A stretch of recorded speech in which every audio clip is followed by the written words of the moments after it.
right now, what's really interesting is in Congress, it appears that there's this bipartisan effort to force a vote to release the Epstein files. Yes. And the only reason why that's happening is because there's a very loud and aggressive portion of the MAGA base that's demanding it, and they're not letting it go. And I commend them because I agree with them. I think we need transparency. We need to know whether or not we literally have members in our government or influential people, in the periphery of our government who are pedophiles.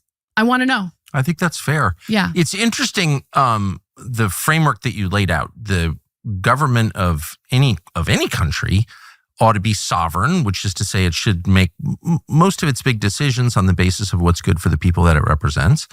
And it's bad when foreign countries control your country. Mm-hmm. Those don't strike me as hateful statements at all. Those aren't expressions of animus against anybody, are they?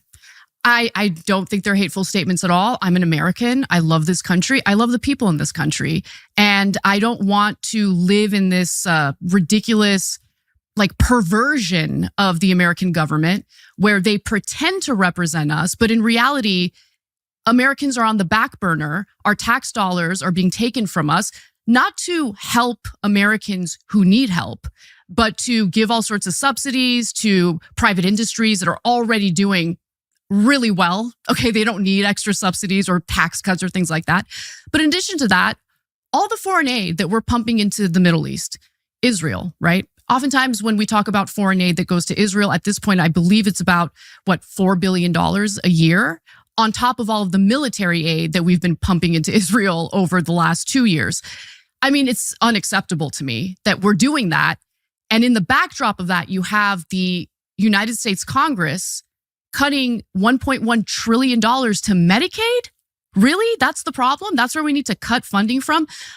By the way, also cutting funding to food assistance. How do you justify sending tens of billions of dollars to Israel in the last 2 years alone while targeting cuts to Medicaid and food stamps?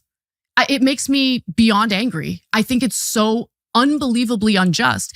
And if you speak out about it the way I'm doing right now, I'm sorry, I'm getting kind of aggressive.